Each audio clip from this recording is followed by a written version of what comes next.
નમસ્કાર વિદ્યાર્થી મિત્રો, આજે આપણે એક સરસ ટોપિકની ચર્ચા કરવાના છીએ જેનું નામ છે બેન્ડવિડ્થ અને ક્યુ ફેક્ટર.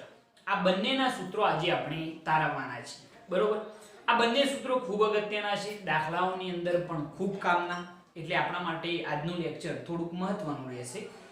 હવે આ લેક્ચર તમે જોતા હોય એના પહેલા તમારે અનુનાદવાળું જે આપણું લેક્ચર છે એને વ્યવસ્થિત જોવાનું છે, કારણ કે અનુનાદની ઘટના જ્યાર જો સુધી નહીં સમજો ત્યાર જો સુધી આની અંદર ખ્યાલ આવશે નહીં. ઓકે, જો તમે અનુનાદનું લેક્ચર જોયું હોય તો એની અંદર આપણે પ્રવાહ વિરુદ્ધ કોણીય આવૃત્તિ ઓમેગાનો એક આલેખ દોરતા હતા. જો તમને યાદ હોય તો એ આલેખ કંઈક આવો હતો. કોના વિરુદ્ધ કોનો આલેખ હતો? તો પ્રવાહ I વિરુદ્ધ કોણીય આવૃત્તિ ઓમેગા. એનો આલેખ આપણને કંઈક આ રીતનો મળતો હતો. બરોબર છે. એની અંદર મેં તમને એવું કહ્યું હતું કે અનુનાદ ક્યારે થાય? તો જ્યારે પ્રવાહ મેક્સિમમ થાય, જ્યારે પ્રવાહ I કેવો થાય? મેક્સિમમ થાય, તો એ વખતે અનુનાદની ઘટના થાય છે. અને એ વખતે જે કોણીય આવૃત્તિ અહીંયા આગળ આપણને મળે છે એને આપણે કહેતા હતા ઓમેગા નોટ, જેને આપણે કહીએ છીએ અનુનાદીય કોણીય આવૃત્તિ. આને શું કહેવામાં આવે છે? અનુનાદીય કોણીય આવૃત્તિ કહે છે. યાદ આવી આ વસ્તુ? ઓકે, તો જ્યારે પ્રવાહ I મેક્સિમમ થાય તો એ વખતની જે આવૃત્તિ છે એ અનુનાદીય કોણીય આવૃત્તિ છે, અને આ આવૃત્તિ કોઈ પણ ફ્રીક્વન્સીનો જે ધ્વનિ છે એ આપણે ક્લિયરલી સાંભળી શકીએ છીએ. ઓકે, હવે જ્યારે આ પ્રવાહનું મૂલ્ય Im/√2 થાય, યાદ કરો એ વસ્તુ,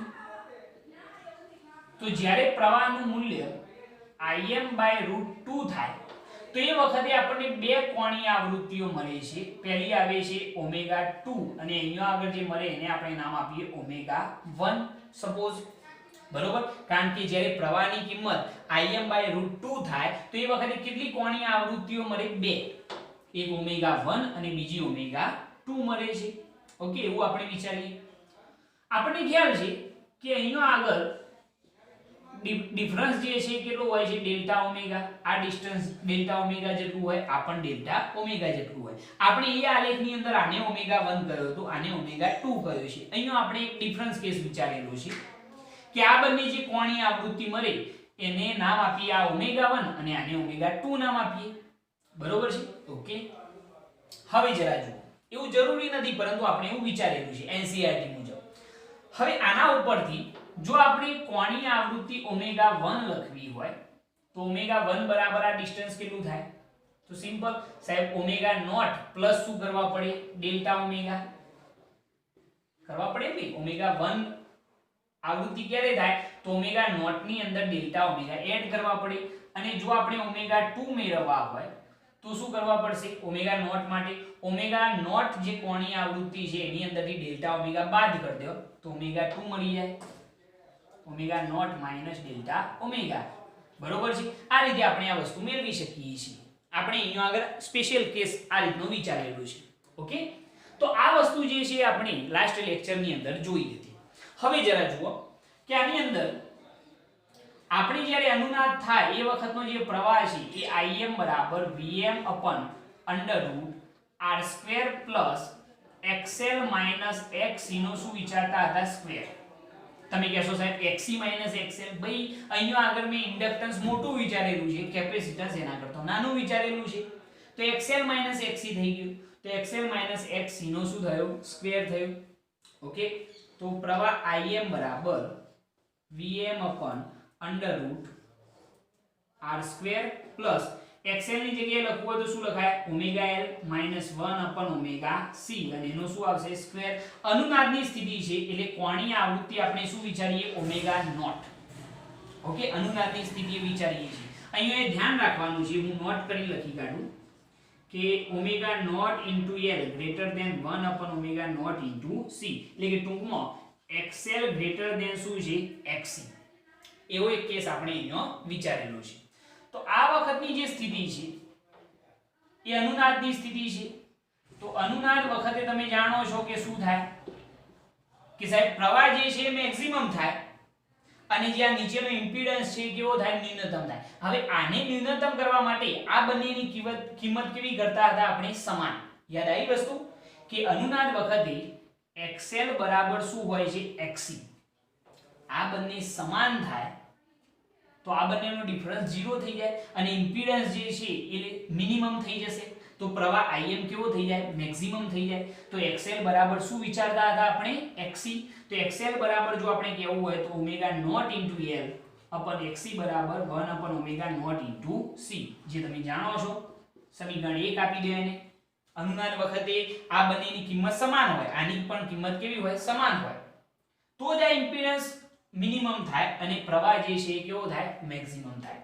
ઓકે, હવે આ વખતની જે સ્થિતિ છે એને જો આપણે ધ્યાનમાં લઈએ તો આ બંને સમાન થઈ ગયા તો બંનેનો ડિફરન્સ 0 થઈ ગયો, 0 નો સ્ક્વેર 0 થઈ જાય તો Im બરાબર આપણને શું મળશે તો Vm upon under root r square નું વર્ગમૂળ કેટલું થાય r થઈ જાય.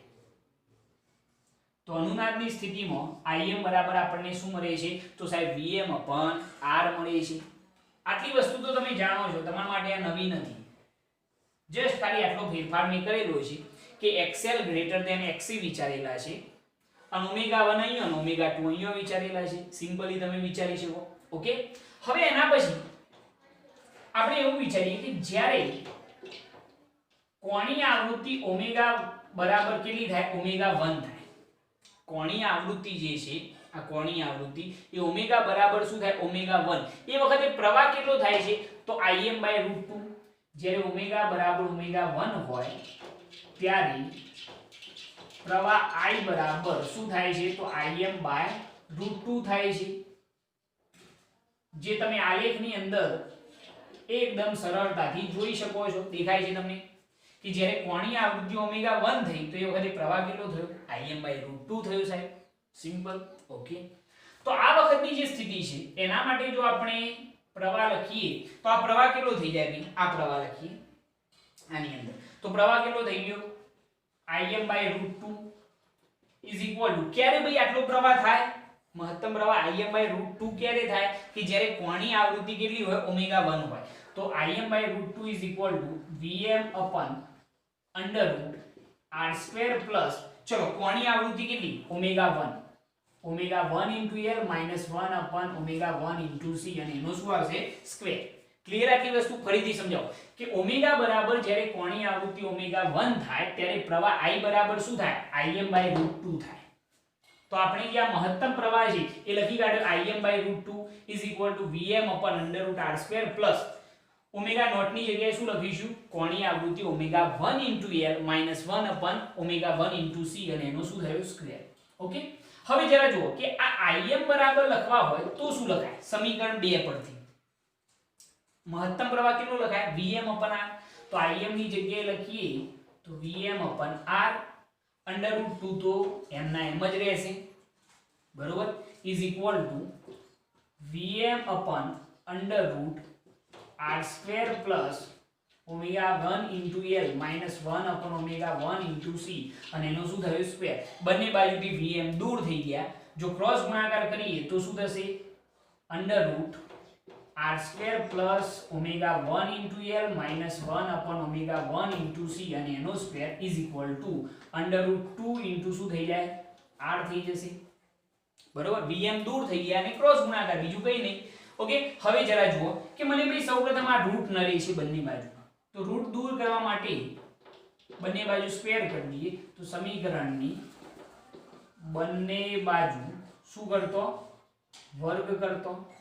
ચલો બંને બાજુ સ્ક્વેર કરો તો અહીંયા સ્ક્વેર કરીએ તો વર્ગમૂળ દૂર થઈ ગયું તો શું થઈ જાય r square plus omega 1 into L minus 1 upon omega 1 into C અને એનો સ્ક્વેર is equal to અહીંયા વર્ગ કરીએ તો વર્ગમૂળ દૂર એટલે 2 into અહીંયા વર્ગ કરીશું તો શું થઈ જશે r square બરોબર. ધ્યાન રાખજો આ વસ્તુ ઉતાવળ ના કરતા.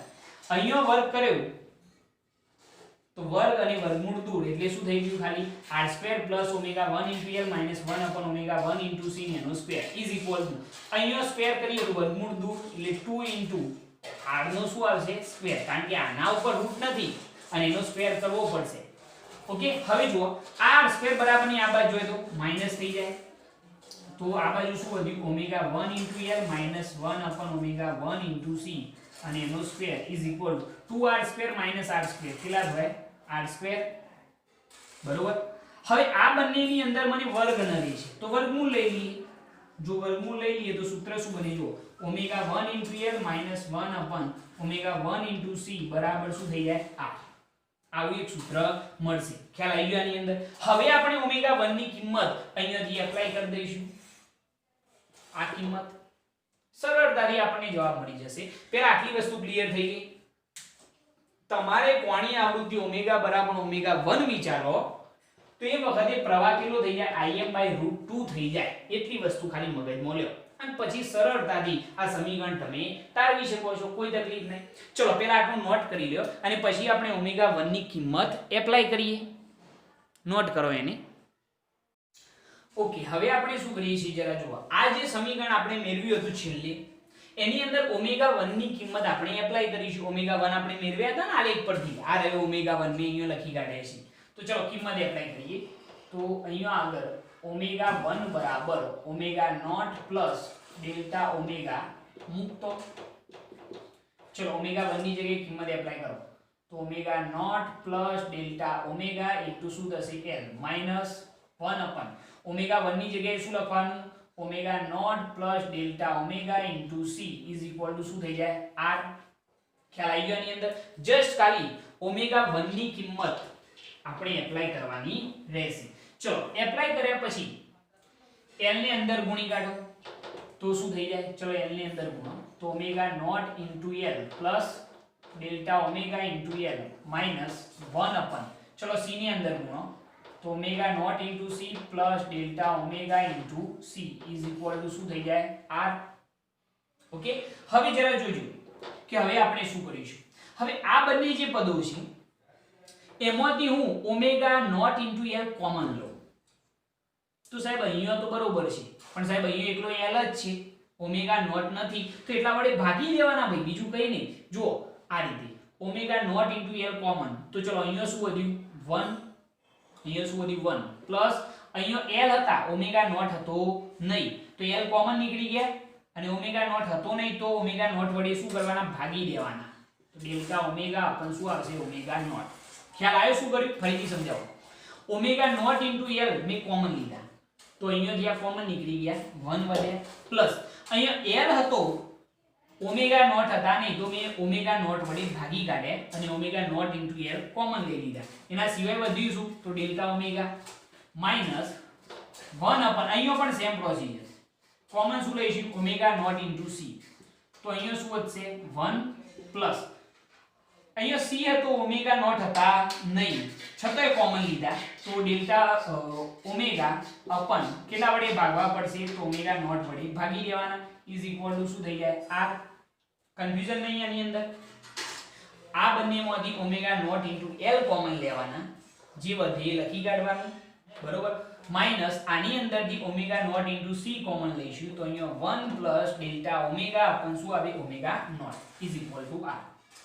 ઓકે હવે સાદુરૂપ જો સાદુરૂપ આપીએ તો શું થશે જરા જોજો કે ઓમેગા નોટ ઇન્ટુ l કૌંસની અંદર 1 plus delta omega upon omega naught minus અહીંયા આગળ જોજો 1 upon omega naught into c બરાબર શું હતું ઓમેગા નોટ ઇન્ટુ l સમીકરણ 1 યાદ રાખો. સમીકરણ 1 તમે ચેક કરો 1 upon omega naught into c ની જગ્યાએ શું લખાય omega naught into l upon છેદમાં શું વધે તો 1 plus delta omega upon omega naught is equal to શું થઈ જાય r. અહીંયા નોટ કરીને હું લખી કાઢું છું કે સમીકરણ 1 પરથી ઓમેગા નોટ ઇન્ટુ l બરાબર 1 upon omega naught into c એટલે 1 upon omega naught into c ની જગ્યાએ શું લખ્યા omega naught into l. Okay હવે સાદુરૂપ આપીએ જો એનાથી આગળ હવે ઓમેગા નોટ ઇન્ટુ l અહીંયા આગળ શું થશે તો અહીંયા આગળ આપણે આ પદ એમને એમ રાખીએ 1 plus delta omega upon omega naught minus અહીંયા ઓમેગા નોટ ઇન્ટુ l તો એમને એમ પરંતુ આ 1 plus delta omega by omega naught છે એની ઘાત કેટલી કહેવાય 1 એને છેદમાંથી જો અંશમાં લખી દઈએ તો ઘાત કેવી થઈ જાય minus 1 plus delta omega upon omega naught ની કેટલી ઘાત થઈ જાય -1 ઘાત ઇઝ ઇક્વલ ટુ શું થશે r. ખ્યાલ આવ્યો શું કર્યું? આ જે પદ હતું એને છેદમાંથી અંશમાં લખ્યું છે, બીજું કંઈ વિશેષ કર્યું નથી. હવે જોજો કે આપણે આનું દ્વિપદી પ્રમેય અનુસાર વિસ્તરણ કરવું પડશે. તો એ વિસ્તરણ શું થશે એ જરા ધ્યાન રાખીશું. અહીંયા આગળ નોટ કરી હું લખું છું કે 1 plus delta omega upon omega naught ની -1 ઘાત છે, તો ઇઝ ઇક્વલ ટુ શું થઈ જશે? એની જગ્યાએ પ્રથમ પદનો વર્ગ. અહીંયા ઘાત જે હોય અહીંયા ગુણકમાં લખી દેવાનું, બીજું કંઈ નહીં કરવાનું. ઘાત ગુણકમાં -1 ગુણકમાં એટલે નિશાની માઈનસ, બીજું પદ એમના એમ delta omega upon omega not. આની જગ્યાએ આ વિસ્તરણ થશે કોના અનુસાર? તો દ્વિપદી પ્રમેય અનુસાર. ઘાત ઋણ હોય ને ભાઈ, તો એ વખતે વિસ્તરણ કઈ રીતે કરવું મગજમાં એક્ઝેક્ટ બેસાડી લેજો કે પ્રથમ પદનો વર્ગ, પ્રથમ પદનો આનો વર્ગ કરો તો 1 નો વર્ગ 1, ઘાત જે હોય અહીંયા ગુણકમાં લખવાની. -1 છે તો -1 લખવાની જરૂર નથી, એટલે અહીંયા નિશાની ટૂંકમાં શું થઈ ગઈ? માઈનસ, અને બીજું પદ એમના એમ. બરોબર છે? તો આપણું આ જે ઉપરનું સૂત્ર છે એ કેવું બની જશે જરા જુઓ.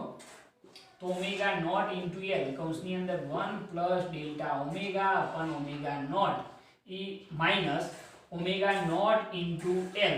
ચલો આનું વિસ્તરણ શું થઈ જાય? તો 1 minus delta omega upon omega naught is equal to શું થઈ જશે? r. ખ્યાલ આવી ગયો આની અંદર? આનું વિસ્તરણ આ થયું છે દ્વિપદી પ્રમેય અનુસાર. પ્રથમ પદનો વર્ગ ઘાત ગુણકમાં into delta omega by omega naught. Okay, હવે જુઓ કે આ બંને પદોમાંથી omega naught into L common લઈ લઈએ. તો ચલો અહીંયા શું વધ્યું? અહીંયા વધશે 1 plus delta omega by omega naught minus omega naught into L common. તો અહીંયા શું વધ્યું? 1 minus delta omega upon omega naught is equal to શું થઈ જશે? r. બરોબર? હવે જરા જુઓ કે ઓમેગા નોટ ઇન્ટુ એલ કૌંસની અંદર કૌંસ છોડી દઈએ તો 1 plus delta omega upon omega naught minus કૌંસની બહાર માઈનસ નિશાની હોય તો અંદરની નિશાની સાહેબ ચેન્જ થાય. Delta omega upon omega naught. ખ્યાલ આવ્યો આની અંદર? ઇઝ ઇક્વલ ટુ શું થઈ જશે? r થઈ જશે. તો +1 -1 દૂર થઈ ગયા. તો ઓમેગા નોટ ઇન્ટુ એલ કૌંસની અંદર delta omega by omega naught વત્તા delta omega by omega naught શું થઈ જાય? 2 delta omega by omega naught is equal to શું થઈ ગયું? r. Omega naught cancel. તો અહીંયા આગળ ડેલ્ટા ઓમેગા બરાબર જો આપણે સૂત્ર લખવું હોય, બરોબર, તો ડેલ્ટા ઓમેગા બરાબર r અપન શું થઈ જાય? 2l. તો r અપન શું થઈ ગયું? 2l. આ જે સૂત્ર મળ્યું એ કોનું સૂત્ર મળ્યું ભાઈ? બેન્ડવિડ્થ નું સૂત્ર મળ્યું. આ જે સૂત્ર છે એ કોનું છે? બેન્ડવિડ્થ. બરોબર? આ રીતે તમે ઈઝીલી આ સૂત્ર મેળવી શકો છો. થોડી કેલ્ક્યુલેશન છે, મેથેમેટિકલ સ્ટેપ છે, ઈઝીલી તમે આ મેળવી શકશો, કોઈ તકલીફ પડશે નહીં. ચલો આની નોટ કરી લો. બરોબર? અને થોડી પ્રેક્ટિસ કરજો એટલે ફાઈ જશે. Okay, perfect. ઓકે, હવે આપણે જોઈએ અનુનાદની તીક્ષ્ણતા એટલે કે quality factor. Quality factor, okay, જેને આપણે q વડે દર્શાવીએ છીએ અથવા તો q ફેક્ટર પણ એને કહેવામાં આવે છે.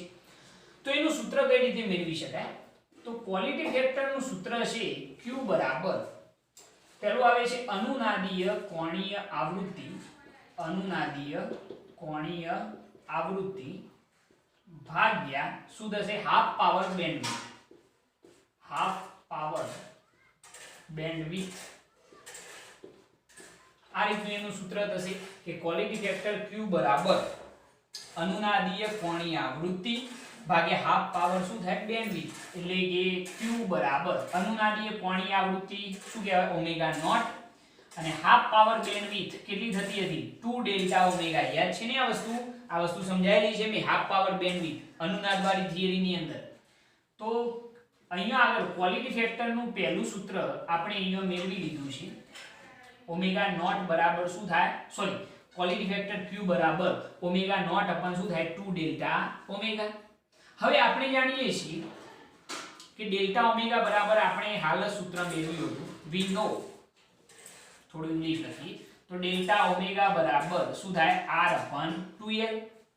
જો ડેલ્ટા ઓમેગા બરાબર r upon 2l લખીએ તો ક્વોલિટી ફેક્ટર q બરાબર omega naught upon 2 into delta omega ની જગ્યાએ શું લખીએ r by 2l છેદનો છેદ કયો ગયો અંશમાં બે બે કેન્સલ તો ક્વોલિટી ફેક્ટર q બરાબર omega naught into l upon શું થાય r થઈ જાય તો આ ક્વોલિટી ફેક્ટર નું બીજું સૂત્ર થઈ ગયું સમીકરણ નંબર 2 સિમ્પલ વસ્તુ ભાઈ આ બધું રમકડા જેવું ઓકે હવે આપણે એક બીજી વસ્તુ જાણીએ છીએ વી નો શું જાણીએ છીએ ઓમેગા નોટ બરાબર 1 upon શું થાય અંડર રૂટ LC બરોબર જો ઓમેગા નોટ બરાબર 1 upon અંડર રૂટ LC લખીએ તો શું થઈ જશે સમીકરણ 2 પરથી લખીએ તો સમીકરણ 2 પરથી જો આપણે લખવું હોય તો ક્વોલિટી ફેક્ટર q બરાબર ઓમેગા નોટ ની જગ્યાએ શું લખીએ 1 upon under route LC into l upon શું થઈ જાય r થઈ જશે ખ્યાલ આવ્યો આની અંદર હવે આપણે l ના બે ભાગ પાડીએ જો l ના બે ભાગ પાડીએ તો under route l into under route શું થાય l તો અંડર રૂટ l અહીંયાથી કેન્સલ થઈ ગયો તો ક્વોલિટી ફેક્ટર q બરાબર શું વધ્યું તો 1 upon r અહીંયા આગળ અંડર રૂટ l અહીંયા અંડર રૂટ c એટલે બંનેનું ભેગું અંડર રૂટ l upon શું થઈ ગયું c તો ક્વોલિટી ફેક્ટર q બરાબર એક સરસ બીજું સૂત્ર થઈ ગયું સમીકરણ નંબર 3 ક્વોલિટી ફેક્ટર q બરાબર 1 upon r under route l by c આપણે એક મહત્વનું સૂત્ર છે ઓકે હવે એક બીજું સૂત્ર તો આપણે જાણીએ છીએ કે ઓમેગા નોટ બરાબર 1 upon અંડર રૂટ શું થાય LC બરોબર જો બંને બાજુ સ્ક્વેર કરીએ તો ઓમેગા નોટ નો સ્ક્વેર બરાબર 1 upon LC થઈ જાય તો ઇન્ડક્ટન્સ L બરાબર શું થઈ જાય તો 1 upon ઓમેગા નોટ નો સ્ક્વેર ઇન્ટુ શું થશે C આના પરથી જો આપણે કહેવું હોય બરોબર તો તમે જાણો છો કે આપણું જે સમીકરણ નંબર 2 મેળવ્યું હતું એ સમીકરણ 2 પરથી જો આપણે કહેવું હોય તો ક્વોલિટી ફેક્ટર q બરાબર omega naught into l upon r તો ક્વોલિટી ફેક્ટર q બરાબર ચલો l ની જગ્યાએ શું લખાય તો 1 upon ઓમેગા નોટ નો સ્ક્વેર ઇન્ટુ c l ની જગ્યાએ તો ઓમેગા નોટ upon r એમ ના એમ લખી કાઢીએ અને l ની જગ્યાએ શું લખીએ તો 1 upon ઓમેગા નોટ નો સ્ક્વેર ઇન્ટુ શું થાય c તો ઓમેગા નોટ કેન્સલ તો ક્વોલિટી ફેક્ટર q બરાબર 1 upon omega naught into r into શું થઈ જાય c થઈ જાય તો એક નવું સૂત્ર થઈ ગયું સમીકરણ નંબર 4 તો આ રીતે ક્વોલિટી ફેક્ટરના જુદા જુદા સૂત્રો તમે બનાવી શકો છો સિમ્પલ છે જાતે બનાવી શકો પરંતુ મેઈન વસ્તુ આ યાદ રાખવાની કે ક્વોલિટી ફેક્ટર q બરાબર અનુનાદીય કોણીય આવૃત્તિ ભાગ્યા શું થાય હાફ પાવર બેન્ડવિડ્થ જે કેટલી થતી હતી 2 ડેલ્ટા ઓમેગા આપણે યાદ છે ને ઓમેગા 1 માઈનસ ઓમેગા 2 કરીને મેળવ્યા હતા યાદ આવ્યું અથવા તો ઓમેગા 2 માઈનસ ઓમેગા 1 કરીને મેળવો તો પણ તમને હાફ પાવર બેન્ડવિડ્થ આટલી મળી જશે ડેલ્ટા ઓમેગા ની જગ્યાએ કિંમત એપ્લાય કરી આપણે જે બેન્ડવિડ્થ નું સૂત્ર મેળવ્યું એના ઉપરથી તો આપણને બીજું સૂત્ર મળી ગયું q બરાબર omega naught into l upon r એના પછી ઓમેગા નોટ ની જગ્યાએ 1 upon અંડર રૂટ LC લખ્યા તો ત્રીજું સૂત્ર મળી ગયું અને પછી આપણે આનો સ્ક્વેર કરીને ઓમેગા નોટ નો સ્ક્વેર નું સૂત્ર બનાવ્યું અને ઇન્ડક્ટર નું સૂત્ર બનાવ્યું l નું જો l નું સૂત્ર આપણે સમીકરણ 2 ની અંદર એપ્લાય કરીએ l ની જગ્યાએ તો આપણને ક્વોલિટી ફેક્ટર નું એક નવું સૂત્ર મળી જશે 1 upon omega naught into r into c ખ્યાલ આવી ગયો તો આટલી વસ્તુ મહત્વની છે ફટાફટ આને નોટ કરી લો આને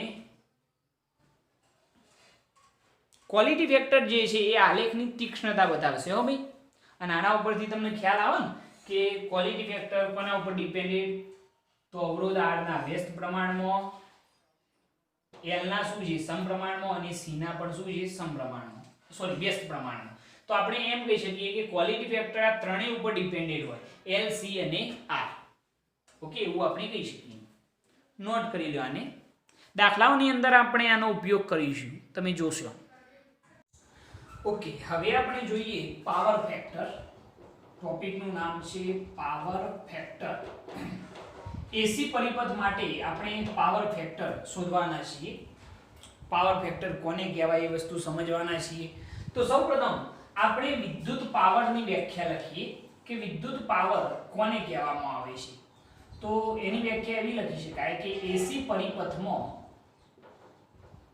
પરિપથમાં ખર્ચાતી વિદ્યુત ઊર્જાના સમય દરને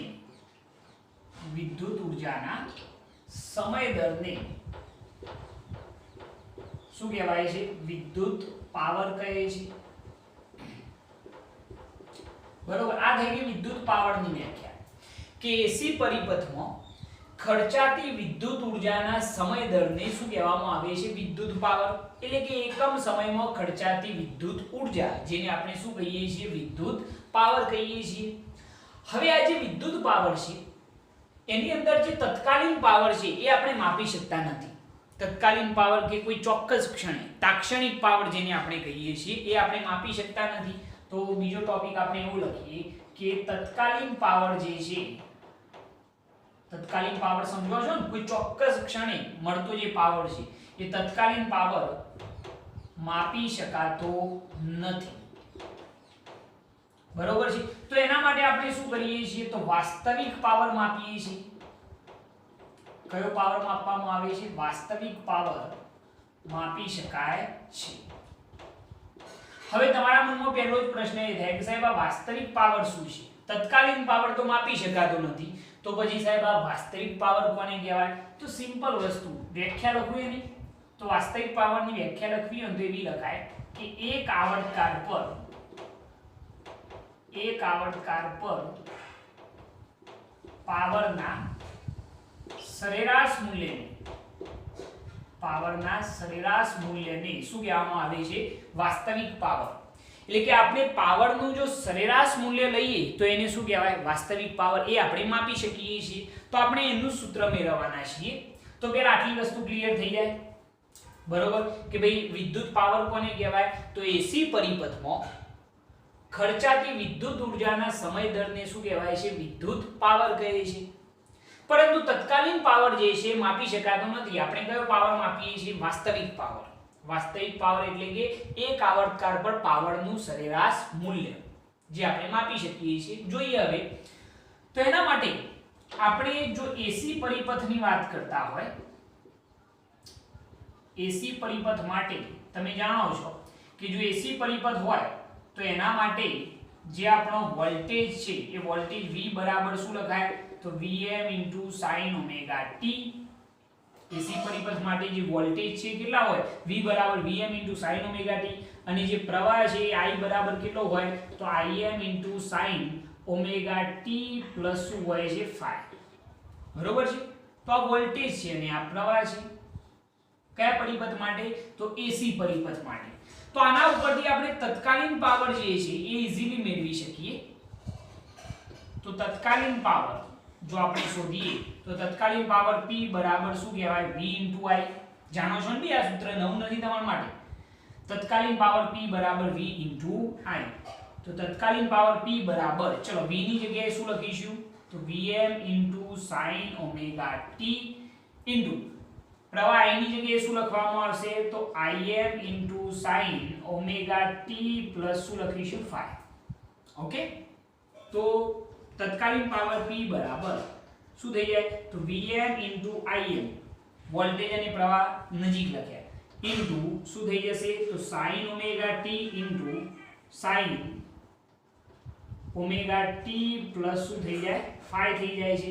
આવું એક સૂત્ર આપણને મળશે કે જ્યારે આપણે એસી પરિપથના વોલ્ટેજ અને પ્રવાહ પરથી તત્કાલીન પાવર શોધવા જઈએ તો તત્કાલીન પાવર P બરાબર V * I. V ની જગ્યાએ આ સૂત્ર અને I ની જગ્યાએ આ સૂત્ર એપ્લાય કરે તો આપણને આ સૂત્ર મળ્યું. હવે આના ઉપરથી આપણે એક સામાન્ય આની અંદર ફેરફાર કરીશું. કેવો ફેરફાર જરા જોજો કે જે તત્કાલીન પાવર છે એના અંશ અને છેદને 2 વડે ગુણીએ અને 2 વડે ભાગીએ તો શું થાય જરા જુઓ. તો Vm * Im / 2 ઇન્ટુ 2 વડે ભગાઈ ગયા તો 2 વડે ગુણવા પણ પડશે. તો અહીંયા આવે 2 sin omega t sin omega t plus શું થાય? phi થઈ જાય. 2 વડે ગુણે ને 2 વડે શું કરે? ભાગ્યા. હવે જો ફાયદો શું થાય નથી? ફાયદો એ થાય કે આ જે સૂત્ર છે 2 sin omega t sin omega t plus phi 2ss, તો એનું શું થાય? c - c થઈ જાય. તો તમે એક સૂત્ર જાણતા હશો, બરોબર? એ સૂત્ર કયું છે? અહીંયા હું લખું નોટ કરી કે 2 sin a sin b હોય, 2 sin a sin b હોય તો શું થાય? cos